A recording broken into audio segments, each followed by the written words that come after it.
hati terasa berat, tak seorang pun mengerti bebanku. Ku tanya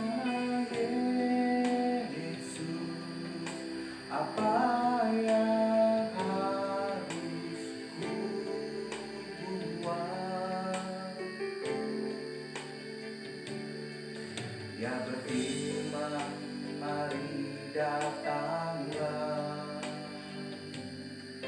Dia selalu pedulikan aku. Ku datang Yesus, Dia pikul segala bebanku. Sujud di atapnya, ku bawa hidupku, ku terima anugerahnya. Dia ampuniku dan bebaskanku. Dia ubah hidupku, barui hatiku.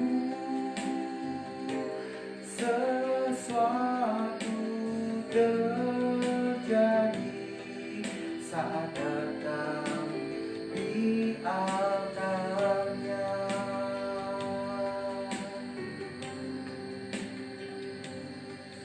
Bila hati terasa berat, tak seorang pun mengerti bebanku. Ku tanya Yesus, apa yang harus ku buat? Dia berfirman, mari datanglah. Dia selalu pedulikan aku. Ku datang Yesus, Dia pikul segala bebanku. Sujud di altarnya, ku bawa hidupku, ku terima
mujizat pun terjadi,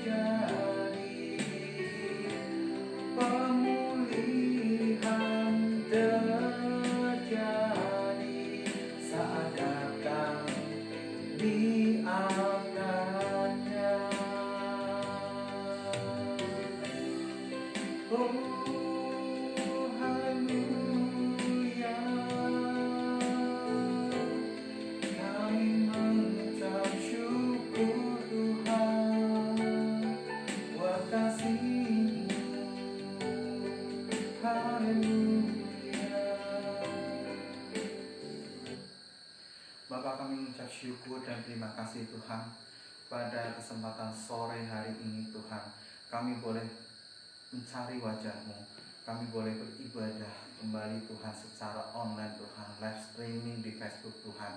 Bapa, Engkau persiapkan hati kami, baik yang menyaksikan channel live streaming kami Tuhan, baik yang di rumah Tuhan. Engkau tutup punggus kami dengan kuasa darah kudus-Mu Tuhan, dan sembunyikan hamba di belakang kayu salib-Mu Tuhan, dan urapi bibir lidah hamba-Mu Tuhan, dan pakailah bibir lidah hamba-Mu untuk menyampaikan isi hati-Mu Tuhan ke setiap hati kami. Dan Tuhan, taruhlah beberapa murid di setiap hati kami untuk duduk diam di bawah kaki-Mu Tuhan. Dan biarlah Tuhan firman-Mu terus ditaruh dalam hati kami Tuhan, dan tidak hanya bertumbuh tetapi berbuah-buah lebat, dan kami menjadi dampak bagi banyak orang. Bapa, pada saat ini segala penguasa udara, penghulu udara yang dimanapun kami berada, kami patahkan, kami hancurkan dalam nama Tuhan Yesus Kristus. Tuhan, kami serahkan semua ibadah kami dalam tangan-Mu, dalam nama Tuhan Yesus Kristus. Haleluya, amin. Shalom saudara terkasih di dalam Tuhan, tentunya yang menyaksikan channel saya. Dan pada kesempatan sore hari ini, saya senang sekali bisa berjumpa dengan saudara semua. Dan tadi pagi saya memberikan perikop di mana tentang motivasi beribadah. Ya, kalau kita sedikit aja, kalau kita ibadah sesuai dengan yang ditentukan, kita pasti bisa dengan baik, dengan mencari wajah Tuhan. Ya, kita persiapkan diri kita, hati kita untuk benar-benar memuji, memuliakan nama Tuhan. Dan pada saat ini, puji Tuhan, ada beberapa request. Nanti teman-teman yang menyaksikan channel ini bisa ikut komentar di bawah sini. Dan nanti kalau ada waktunya, saya akan, saudara tanya, saya akan menjawab. Dan saya akan memberikan satu pertanyaan, nanti saudara bisa jawab di komen tersebut ya. Dan puji Tuhan, pada hari ini saya mendapatkan satu request di mana seseorang yang ketika bertobat sudah menerima Tuhan, dia menanyakan, Kristenan kok sekarang terlalu berat ya, terlalu banyak larangan, terlalu banyak begini, begitu. Nah, kalau seseorang itu sudah benar-benar terima Tuhan, biasanya mereka tahu apa yang dia terima. Nah, banyak yang mengatakan ikut Tuhan, ikut Yesus tuh enak, ya kan? Sebagai orang Kristen enak, diberkati, kaya raya, dan juga segala macam. Itu maaf, saya tidak menyinggung manapun, tetapi itu ada doktrin aliran yang mengatakan seperti itu, di mana doktrin itu doktrin aliran makmuran. Saya tidak mengajarkan, tetapi saya akan menegaskan ikut Kristus adalah pikul salib. Ya, pikul salib, bukan salib ini kita pikul, bukan, tetapi kita dalam kondisi kita hidup di dunia, banyak persoalan, banyak permasalahan yang harus kita hadapi. Dan disinilah kita harus benar-benar berjuang dan selalu mengandalkan Tuhan. Banyak orang yang selalu mengandalkan manusia lah, ya kan? Kalau kita, apalagi yang cewek-cewek nih, kalau lagi ada masalah, ya kan, langsung cari saudara, cari teman dekatnya, langsung, oh saya ada masalah begini bagaimana ya. So, you bercerita kepada seseorang, orang mendengarkan terus bisa apa? Ya palingan hanya nasihat. Kalau itu musuh Anda, Mengatakan apa? Mengatakan apa? Palingnya syukuri, ya kan? No solusi. Nah, dari sini saudara sekalian, pada saat ini saya akan membawakan perikop tentang kekristenan banyak larangan, tanda tanya dan seru. Nah, kita buka di 1 Korintus 10 ayat 22 sampai 33. Saya akan bacakan. Saudara bisa ambil Alkitab saudara. Dan saya akan membacakan di 1 Korintus 10 ayat 23 sampai 33. Saya akan bacakan di sini, segala sesuatu diperbolehkan, benar, tetapi bukan segala sesuatu berguna. Segala sesuatu diperbolehkan, benar, tetapi bukan segala sesuatu membangun.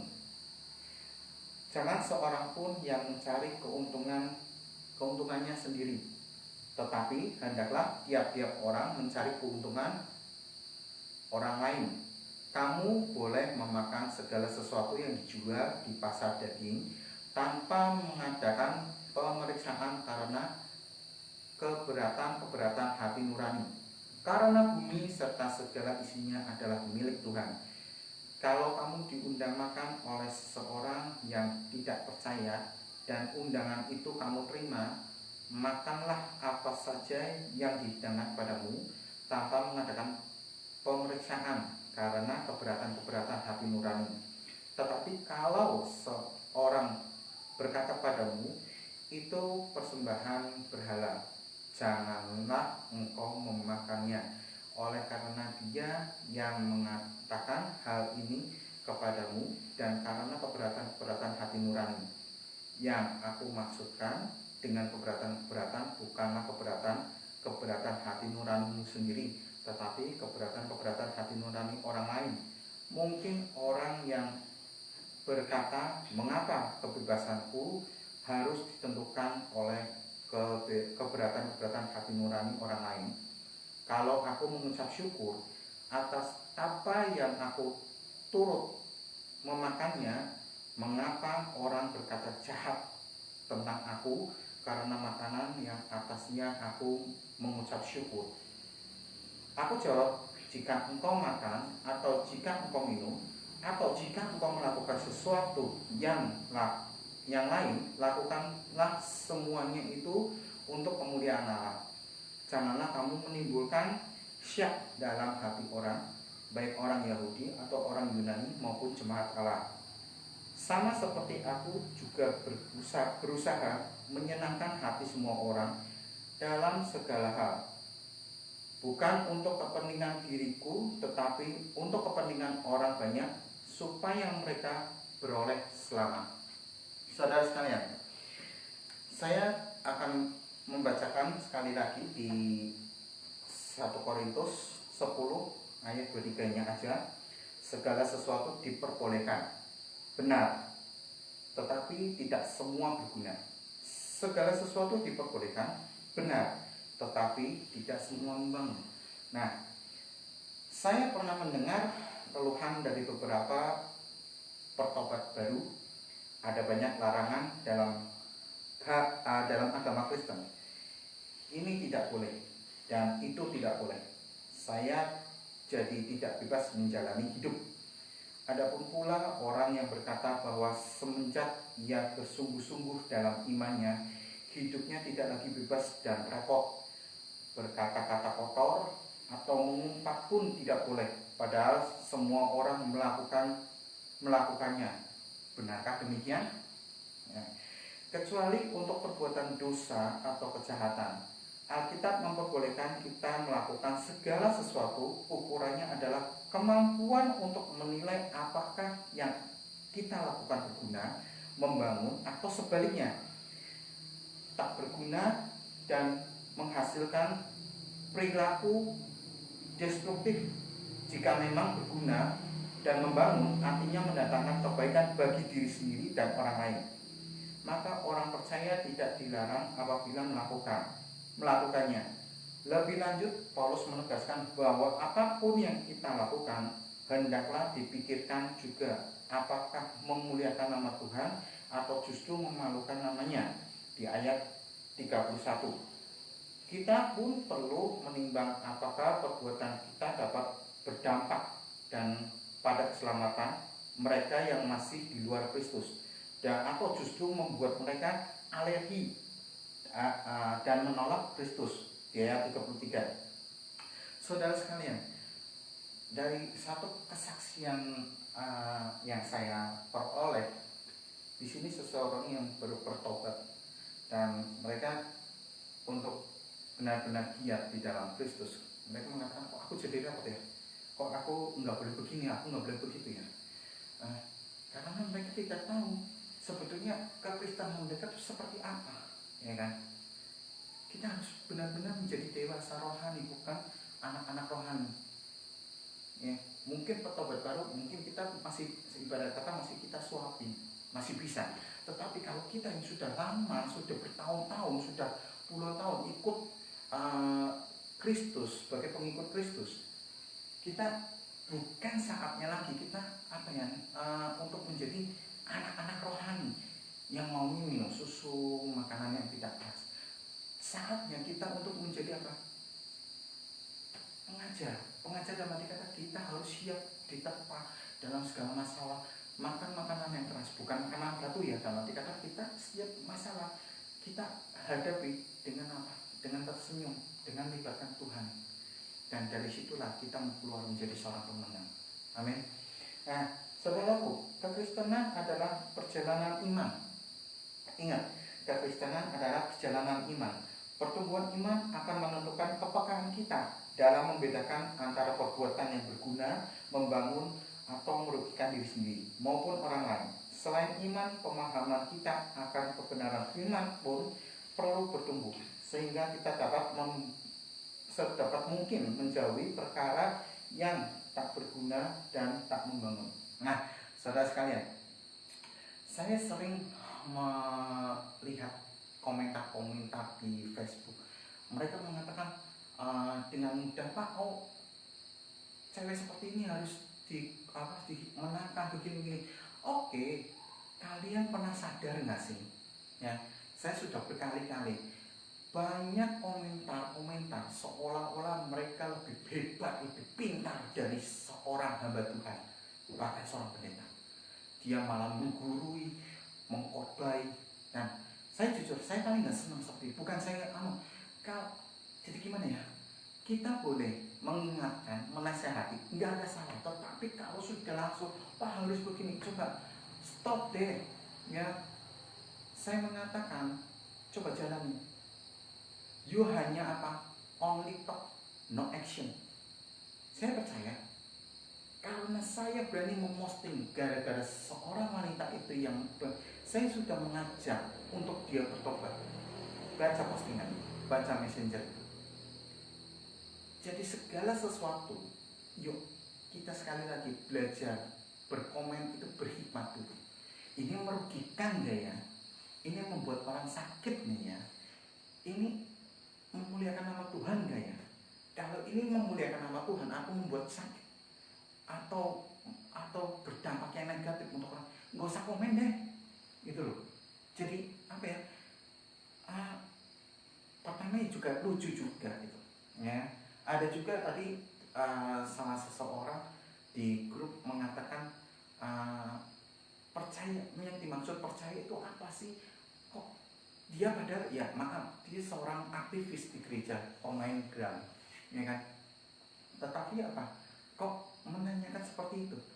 Ya, oke lah. Kalau saya melihat profilnya sekolah di salah satu STT, tapi saya rahasiakan. Saya bukan sombong, saya bukan menggurui, tetapi itu seolah-olah bagaimana ya? Begitu saya tanya, ya menurut kamu keselamatan seperti apa? Ya kan?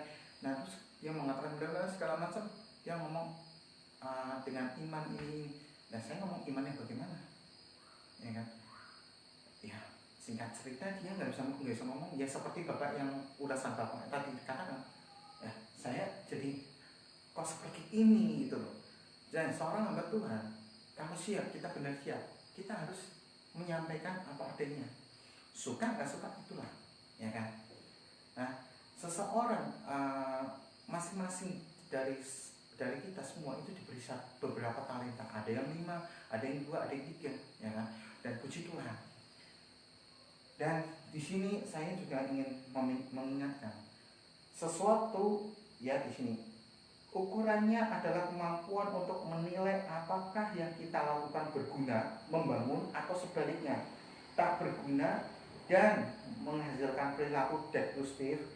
Jika memang berguna dan membangun, artinya mendatangkan kebaikan bagi diri sendiri dan juga orang lain. Ya.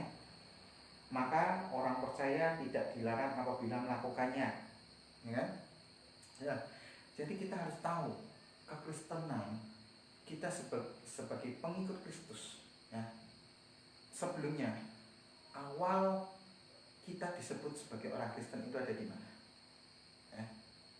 Kalau saudara bisa membaca, bisa menemukan itu di satu. Saya kasih clue-nya, ayatnya itu di 1 Korintus, ya kan? Awal mula murid-murid Yesus di Antiokhia lah mereka disebut apa? Pengikut Kristus, Kristen. Nah, disitulah. Jadi begini, kita perlu tahu kekristenan itu bukannya tidak boleh ini, tidak boleh itu. Ya, kalau kita dan perjanjian lama 10 perintah Allah, ya kan? Masuk ke perjanjian baru ketika Yesus ada.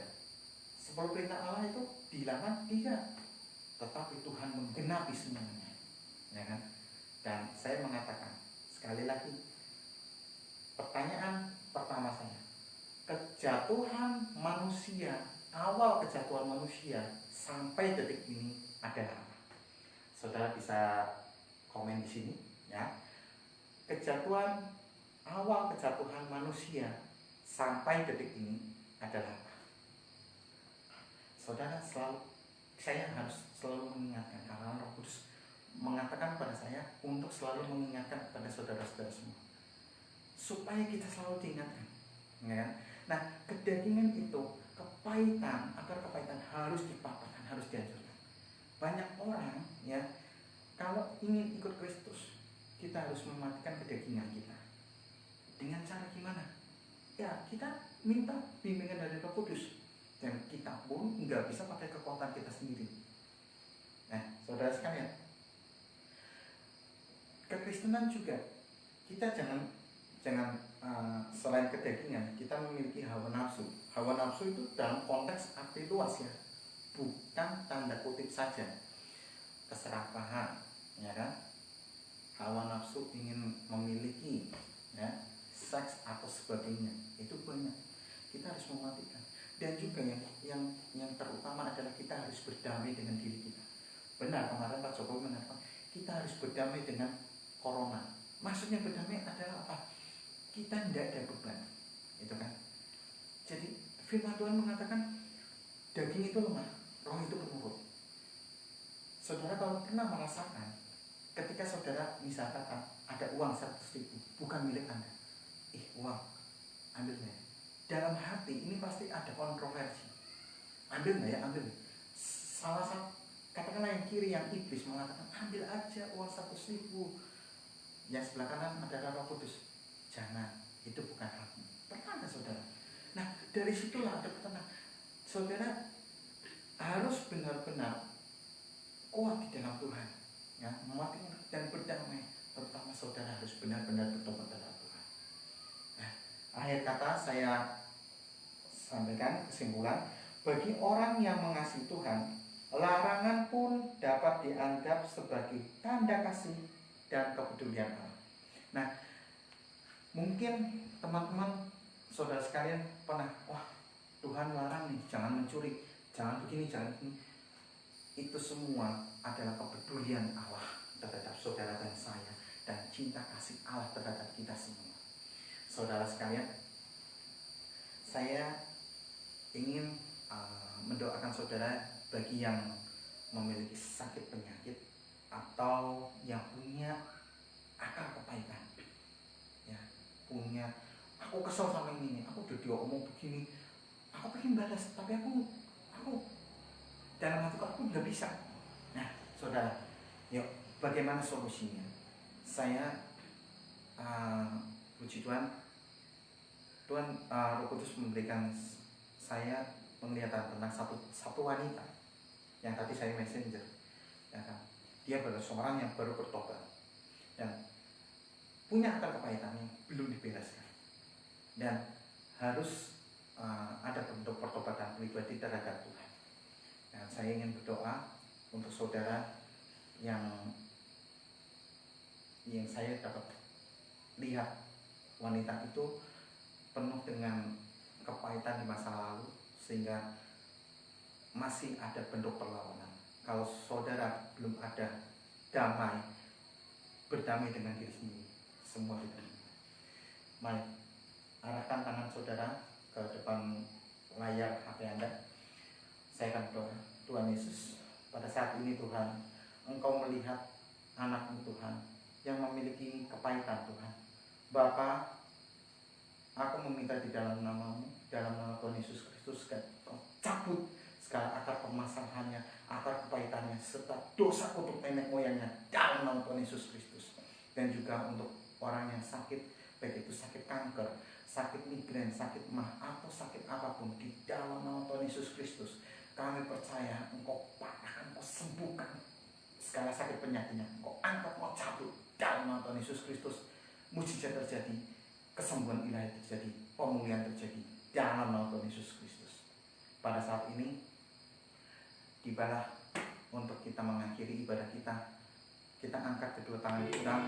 Terimalah berkat rahmat Allah Bapa yang Maha Kuasa dengan persekutuan yang kudus, dengan para malaikat yang kudus, dan dengan putranya yang tunggal, Tuhan Yesus Kristus.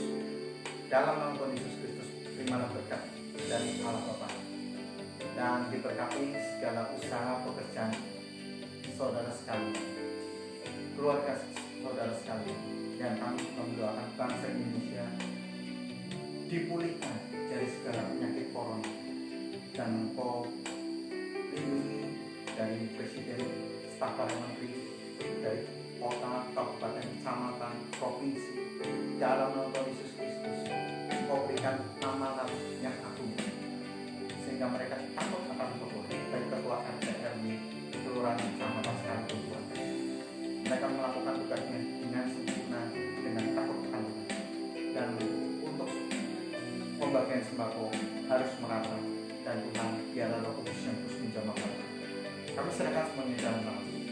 Haleluya. Amin.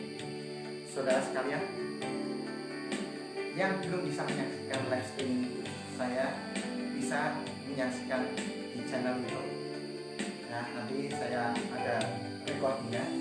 Jangan lupa subscribe serta klik tanda lonceng, like, dan bagikan jika ini sharing ini berguna bagi saudara dan yang lainnya. Kiranya Tuhan Yesus memberkati. Shalom.